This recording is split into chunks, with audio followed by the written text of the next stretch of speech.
And that new variant tosses yet another curveball at local health leaders. Now, they admit there's plenty they don't know about what could happen with Omicron, but as Anna Hansen found, there are some simple things you can do to prepare for whatever comes from it.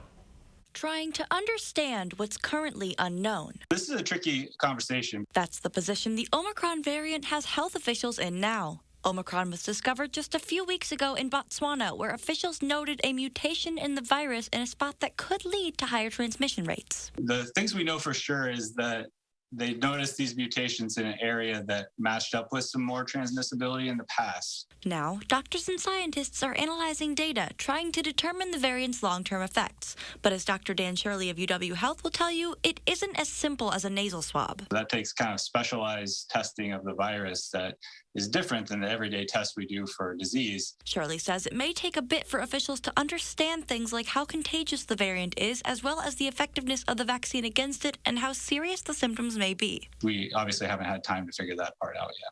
That requires seeing what it actually does when humans get the disease. But thankfully, he says masking and vaccines will still help us to fight the strain. The everyday person can still rest assured that a lot of the things that we have been doing for preventing spread are still effective. Public Health Catarina Grande agrees, adding that there's no cause for alarm, just awareness. It's important to remember that it deserves attention, but not panic. Grande compares preventing the variant spread to preparing for a hurricane, readiness and hope. You're boarding up your windows, you're hoping it doesn't come, but by getting a vaccine, by getting a booster, you are preparing for the storm. So the general public can leave the worrying and investigation to the professionals. The questions of transmissibility, severity, and does the vaccine work is definitely the priority. In Madison, Anna Hansen, News 3 Now.